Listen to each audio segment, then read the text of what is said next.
ಜನನಿ ಸುದ್ದಿವಾಹಿನಿ ವೀಕ್ಷಕರಿಗೆ ನಮಸ್ಕಾರ. ಹೊಸನಗರ ವಿಧಾನಸಭಾ ಕ್ಷೇತ್ರ ಮರುಸ್ಥಾಪನೆಗೆ ಗಟ್ಟಿಯಾಯಿತು ಧ್ವನಿ. ಕ್ಷೇತ್ರ ಹಕ್ಕೊತ್ತಾಯಕ್ಕೆ 2 ದಿನಗಳ ಪಾದಯಾತ್ರೆ ಮಾಡಿದವರಿಗೆ ಋಣಿ. ವಿಶೇಷದೊಂದಿಗೆ ನಾನು ರಮೇಶ್ ಹೆಗಡೆ, ಗುಂಡುಮನೆ.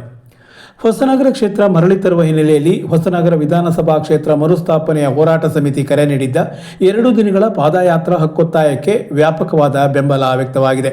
ಅಲ್ಲದೆ ಬಿದನೂರು ನಗರದಿಂದ ರಿಪ್ಪನ್ಪೇಟೆಯವರೆಗೆ ಸುಮಾರು 50 ಕಿಲೋಮೀಟರ್ ದೂರದ ಪಾದಯಾತ್ರೆಯಲ್ಲಿ ನೂರಾರು ಜನ ಸ್ವಯಂ ಆಸಕ್ತಿಯಿಂದ ಪಾಲ್ಗೊಂಡು ಕ್ಷೇತ್ರದ ಅನಿವಾರ್ಯತೆಯ ಗಮನ ಸೆಳೆಯುವಲ್ಲಿ ಯಶಸ್ವಿಯಾಗಿದ್ದಾರೆ.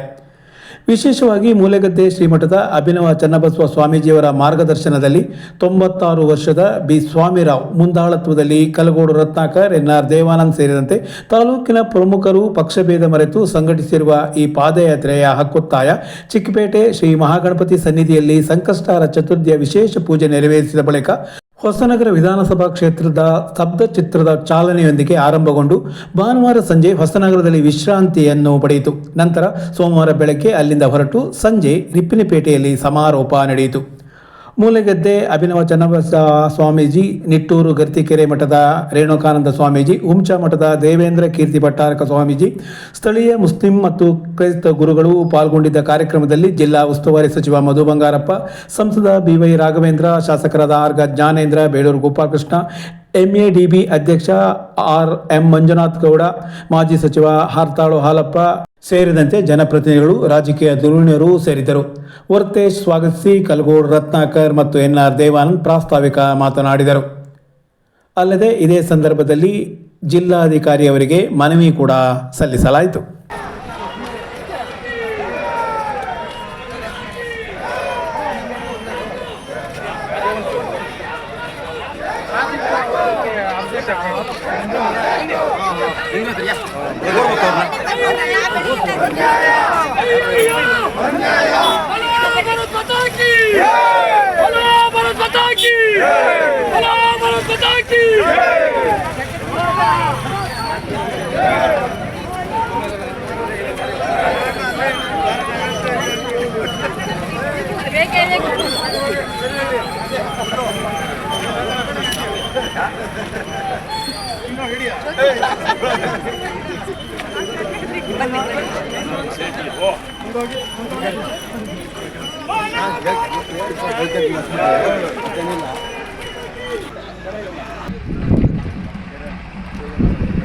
ಆರಾಮಲ್ಲ ಬಂದೆ ಜೊತೆಗೆ ಬರ್ತೇನೆ. ನಮಸ್ತೆ ನಮಸ್ತೆ.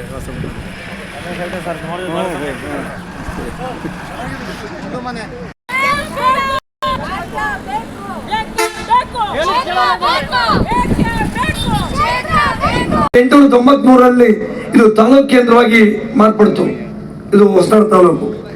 ಮೊದಲೇ 72ರಲ್ಲಿ ಹೊಸನಗರ ಕ್ಷೇತ್ರ ಆದ್ಮೇಲೆ ಸೋಮಶೇಖರಪ್ಪ ಅವರು MLA ಆದರು.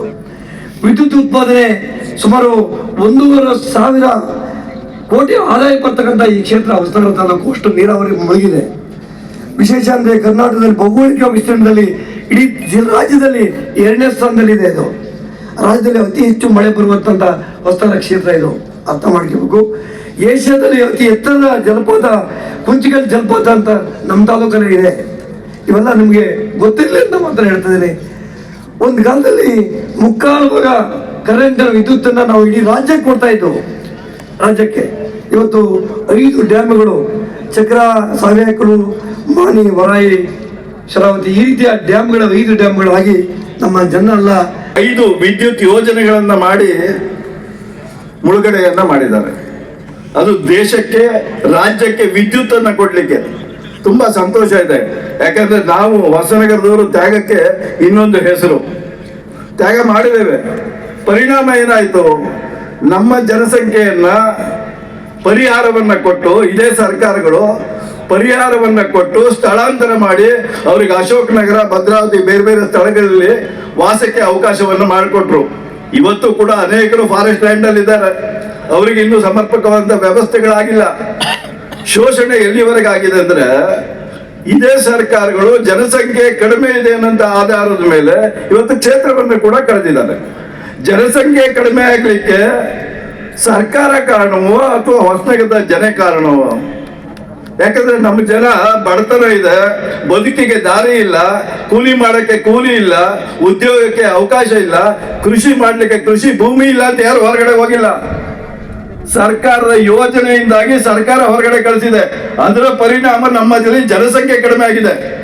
ಆ ಕಾರಣಕ್ಕೆ ಮಾನವೀಯತೆ ಇರಬಹುದು, ನೀವು ಯಾವ ರೂಪದಲ್ಲಿ ಅದನ್ನ ಸ್ವೀಕಾರ ಮಾಡ್ತೀರೋ ಗೊತ್ತಿಲ್ಲ. ವೇದಿಕೆಯಲ್ಲಿರುವಂತ ನನ್ನ ಗಣ್ಯರಲ್ಲಿ ವಿನಂತಿಯನ್ನ ಮಾಡ್ತೇವೆ, ದಯವಿಟ್ಟು ಹೊಸನಗರ ಕ್ಷೇತ್ರಕ್ಕೆ ಮರುಸ್ಥಾಪನೆಗೆ 96 ಹರಿಯದ ಸ್ವಾಮಿರಾಯರವರು ನಗರದಿಂದ ಇವತ್ತು ಇಲ್ಲಿಯ ತನಕ 45 ಕಿಲೋಮೀಟರ್ಗಳ ಕಾಲ ಪಾದಯಾತ್ರೆ ಮಾಡಿದ್ದಾರೆ. ಅಂದ್ರೆ ಇದು ಐತಿಹಾಸಿಕವಾದಂತಹ ಹೋರಾಟ ಇದೆ. ಅಂತಹ ಒಬ್ಬ ಮಹಾನ್ ಚೇತನ 3 ಬಾರಿ ಶಾಸಕರಾದಂತಹ ನೇತೃತ್ವ, ಮೂಲೆಗದ್ದೆ ಗುರುಗಳ ನೇತೃತ್ವ, ಸಂಸ್ಥರಾಗಿರ್ತಕ್ಕಂಥ BY ರಾಘವೇಂದ್ರರವರಿಗೆ ಕ್ಷೇತ್ರದ ಎಲ್ಲ ಜನಗಳ ಮೂಲಕ, ವಿಶೇಷವಾಗಿ ನಮ್ಮ ಹೊಸನಗರ ಹೋಬಳಿಯ ವಾಸಪ್ಪನವರು ಬರೆದಿರುವಂತಹ ಒಂದು ನಮ್ಮೆಲ್ಲರ ಅಭಿಮತದ ಭಿನ್ನ ಸಚಿವನಾಗಿ ಹೊಸನಗರವನ್ನ ವಿಧಾನಸಭಾ ಕ್ಷೇತ್ರದ ವಿಂಗಡಣೆ ಮಾಡಲಿಕ್ಕೆ ರಾಜ್ಯ ಸರ್ಕಾರದಿಂದನೂ ಆ ಕಮಿಟಿಯಲ್ಲಿ ಇರ್ತಾರೆ. ರಾಜ್ಯ ಸರ್ಕಾರದಿಂದ ಒಬ್ಬರು ಪ್ರತಿನಿಧಿನ ಡೆಲ್ಲಿಯಲ್ಲೂ ಕಳಿಸ್ತಾರೆ. ಯಾವಾಗ ಈ ಕಮಿಟಿ ಮಾಡ್ತಾರೆ, ಅದು ಯಾವಾಗ ಮಾಡ್ತಾರೆ ಅಂತ ಹೇಳಿ ಗೊತ್ತಿಲ್ಲ. ಆ ಕಮಿಟಿ ಆದ ತಕ್ಷಣ ಒಂದು ಮನವಿಯನ್ನ ಆ ಕಮಿಟಿ ಸದಸ್ಯರಿಗೆ ಇಲ್ಲಿ ಕೂಡ ಕೊಡ್ತಕ್ಕಂಥ ಜವಾಬ್ದಾರಿಯನ್ನ ನಾನು ವಹಿಸ್ಕೊಳ್ತೀನಿ. ಅದು ನಾನು ತಗೊಳ್ತೀನಿ. ಅದನ್ನ ನಿಮ್ಮ ಜೊತೆಗೆ ಯಾವುದೇ ಮಟ್ಟದಲ್ಲಿ ತಾವೆಲ್ಲರೂ ಬರಬೇಕು, ಎಲ್ಲಿ ಸೇರಬೇಕು, ಏನು ಅದೆಲ್ಲ ನಾನು ನೋಡ್ಕೊಳ್ತೀನಿ ರಾಜ್ಯ ಮಟ್ಟದಲ್ಲಿ. ಆ ಸಂದರ್ಭದಲ್ಲಿ ಮಂಡನೆ ಮಾಡೋದ್ರ ಮೂಲಕ ಹೊಸನಗರ ತಾಲೂಕಿಗೆ ಆದಂಥ ಅನ್ಯಾಯವನ್ನು ಸರಿಪಡಿಸುವಂಥ ಕೆಲಸ ಆಗಬೇಕು. ಸಂಪೂರ್ಣವಾಗಿ ಅರ್ಧ ಭಾಗ ಮುಳುಗಡೆ, ಇನ್ನು ಅರ್ಧ ಭಾಗ ಗುಡ್ಡಗಾಡು ಇವೆಲ್ಲವನ್ನು ಇಟ್ಕೊಂಡು ನೋಡೋದಾದ್ರೆ ಎಲ್ಲ ಅರ್ಹತೆಯೂ ಕೂಡ ಹೊಸನಗರ ಕ್ಷೇತ್ರಕ್ಕೆ ಸಾಧ್ಯ ಇದೆ, ಈ ಕ್ಷೇತ್ರ ಆಗೋದಕ್ಕೆ ಅನ್ನುವಂಥದ್ದು. ಮತ್ತೆ ಮಡಿಕೇರಿ, ಕೂರ್ಗ್, ಕೊಡಗು, ಚಿಕ್ಕಮಗಳೂರು, ಹಾಸನ, ಶಿವಮೊಗ್ಗ, ಕಾರವಾರ, ಬೆಳಗಾವಿ, ಚಿಕ್ಕೋಡಿ ಇದಿಷ್ಟರಲ್ಲೂ ಪಶ್ಚಿಮ ಘಟ್ಟಗಳು ಬರ್ತದೆ. ಪಶ್ಚಿಮ ಘಟ್ಟಗಳಲ್ಲಿ ಜನಸಂಖ್ಯೆ ಕಮ್ಮಿ ಇದೆ ಅಂತ ಹೇಳಿ 7 ಜನ MP ಗಳು ಸೇರಿ ಒಂದು ಮೀಟಿಂಗ್ ಮಾಡಬೇಕು. ಜಿಲ್ಲಾ ಉಸ್ತುವಾರಿ ಸಚಿವರು ಹೋಗ್ಬಿಟ್ರು.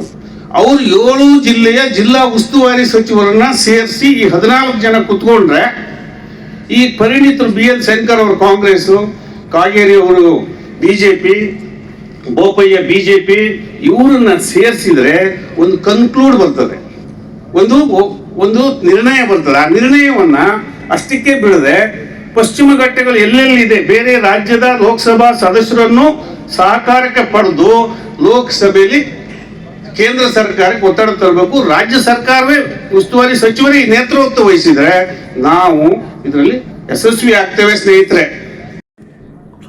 ಈಗಾಗಲೇ ಹೇಳಿದ್ರು, ರಾಜ್ಯಕ್ಕೆ ಬೆಳಕು ಕೊಡ್ಲಿಕ್ಕಾಗಿ ತಮ್ಮ ಬದುಕನ್ನು ಕತ್ಲು ಮಾಡ್ಕೊಂಡಿರ್ತಕ್ಕಂಥ ಹೊಸನಗರ ಕ್ಷೇತ್ರದ ಜನಕ್ಕೆ ಒಂದು ಭಾವನಾತ್ಮಕವಾದಂಥ ವಿಚಾರ ಇದು. ಅದಕ್ಕಾಗಿ ಒಂದು ಹೋರಾಟ. ನಾಡ್ದು ಲೋಕಸಭೆ ಅಧಿವೇಶನದಲ್ಲಿ ಇನ್ನೊಂದು 3-4 ದಿವಸದಲ್ಲಿ ಬಹುಶಃ ವಿಶೇಷ ಅಧಿವೇಶನವನ್ನು ಕರೀತಾ ಇದ್ದಾರೆ. ಮಹಿಳಾ ಮೀಸಲಾತಿ ಮತ್ತು ಕ್ಷೇತ್ರ ಪುನರ್ವಿಂಗಡಣೆಯ ವಿಷಯಕ್ಕಾಗಿ ಆ ಲೋಕಸಭೆಯನ್ನು ಕರೀತಾರೆ ಅಂತ ನಾನು ಭಾವಿಸ್ತೇನೆ. ಲೋಕಸಭಾ ಸದಸ್ಯರು ಬಹುಶಃ ಹೇಳ್ತಾರೆ ಇದನ್ನು. ಆಗ ನಿರ್ಣಯ ಆಗ್ತದೆ. ವಿಶೇಷವಾದಂಥ ಒಂದು ಹೋರಾಟಕ್ಕೆ ನಾವೆಲ್ಲರೂ ಕೂಡ ಕೈ ಹಾಕಿದ್ದೇವೆ. ಮಾನ್ಯ ಲೋಕಸಭಾ ಸದಸ್ಯರು ಈ ವೇದಿಕೆ ಮೇಲಿದ್ದಾರೆ. ನೀವು ಇದು ನಿಮ್ಮ ಹತ್ರ ಸಾಧ್ಯ ಅಂತಕ್ಕಂಥದ್ದು ಈಗಾಗಲೇ ವೀರೇಶ್ ಅವರು ಮತ್ತು ವೇದಿಕೆ ಮೇಲಿರ್ತಕ್ಕಂಥ ಎಲ್ಲ ಗಣ್ಯರು ಕೂಡ ಹೇಳಿದ್ದಾರೆ. ದಯಮಾಡಿ ಶಿವಮೊಗ್ಗ ಜಿಲ್ಲೆಯಲ್ಲಿ ಸತತವಾಗಿ ಲೋಕಸಭಾ ಸದಸ್ಯರಾಗಿ ನೀವು ಆಯ್ಕೆ ಆಗ್ತಿದ್ದೀರಿ. ನಮ್ಮ ಹೊಸನಗರಕ್ಕೆ ಒಂದು ಕಾಯಕಲ್ಪವನ್ನು ಕೊಡ್ತಕ್ಕಂಥ ಕೆಲಸವನ್ನ ತಾವು ಮಾಡಬೇಕು ಅಂತಕ್ಕಂಥ ಮನವಿಯನ್ನ ಇಡೀ ಹೊಸನಗರ, ಈ ಕ್ಷೇತ್ರದ ಶಾಸಕನಾದರೂ ಸಹ ಇದು ಹೋಗುತ್ತೆ ಅಂತ ಆದ್ರೂ ಪರವಾಗಿಲ್ಲ, ಆದರೆ ತ್ಯಾಗ ಮಾಡಿರುವಂತ ಈ ಕ್ಷೇತ್ರಕ್ಕೆ ಒಂದು ಹೊಸ ಕ್ಷೇತ್ರ ಆಗ್ಬೇಕನ್ನೋದೇ ನನ್ನ ಗುರಿಯಾಗಿ ಇಟ್ಕೊಂಡಿದ್ದೇನೆ. ಬದುಗಳು ಇವತ್ತು ತ್ಯಾಗ ಮಾಡ್ತೀನಿ, ನಾನು ಮಾಡ್ತೀವಿ. ಯಾಕಂದ್ರೆ ನಾನು ಕ್ಷೇತ್ರದ ಶಾಸಕ ಇದ್ದೇನೆ. ನನಗೆ ಸಾಗರ ಆದ್ರೂ ಒಂದೇ, ಹೊಸನಗರ ಆದ್ರೂ ಒಂದೇ, ನನಗೆ ಎಲ್ಲಾದ್ರೂ ಒಂದೇನೆ. ನನಗೆ ಒಟ್ಟಿಲ್ಲ ಆಗಬೇಕು. ಮುಳುಗಡೆ ಆಗಿ 3-4 ಡ್ಯಾಮ್ಗಳನ್ನು ಕಟ್ಟಿ ಮುಳುಗಡೆಯಾಗಿ ಸಂತ್ರಸ್ತರಾಗಿ ತಮ್ಮ ಬದುಕನ್ನು ಹೇಗೆ ಕಟ್ಕೊಂಡು ಬದುಕಿರುವಂತ ಈ ನಾಡಿನಲ್ಲಿ 2004 ಹಿಂದೆಲ್ಲ ಸ್ವಾಮಿರವರು 3 ಬಾರಿ ಶಾಸಕರಾದರು. ಆನಂತರ 14 ಹಾಲಪ್ಪನವರು ಇಲ್ಲಿ ಶಾಸಕರಾಗಿದ್ದರು. ಈ ಭಾಗದ ಜನರಿಗೆ ಅವತ್ತು ಧ್ವನಿಯಾಗಿದ್ರು ಎಲ್ಲರೂ. ಆದರೆ ಆನಂತರ ಬಂದಿರೋದು 2008 ನಂತರ ನಾವು ಬರಬೇಕಾಯ್ತು. ಇಲ್ಲಿ ಕ್ಷೇತ್ರ ಯಾವಾಗ ಜನಸಂಖ್ಯೆ ಆಧಾರದ ಮೇಲೆ ಇಟ್ಕೊಂಡು ಇವತ್ತು ಇಡೀ ದೇಶದಲ್ಲಿ ಇವತ್ತು ಮಾಡಿ ಇಟ್ಟರು, ಆನಂತರ ಶುರುವಾಗಿರುವಂಥ ಇವತ್ತು ಕ್ಷೇತ್ರ ವಿಂಗಡಣೆ ಆಗಿರುವಂಥದ್ದು. ಇವತ್ತು ನನಗೆ 170-75 ಕಿಲೋಮೀಟರ್ ವ್ಯಾಪ್ತಿಯಲ್ಲಿ ಬರುವಂಥ ಕ್ಷೇತ್ರದಲ್ಲಿ ಆ ಮೂಲೆಗೆ ಹೋದರೆ ಇಲ್ಲಿ ಬರಲಿಲ್ಲ ಶಾಸಕರು ಅಂತಾನೆ, ತುಮ್ರಿ ಕಡೆ ಹೋದರೆ ಇಲ್ಲಿ ಬರಲಿಲ್ಲ ಅಂತಾರೆ, ಸಾಗರ್ ಕಡೆ ಹೋದರೆ ಏನು ಸರ್ ಕಾಣಲಿಲ್ಲ ಅನ್ನೋ ಪರಿಸ್ಥಿತಿ ಬರ್ತದೆ. ಎಷ್ಟು ಓಡಾಡಿದ್ರು ಸಹ ಸಾಕಾಗೋದಿಲ್ಲ.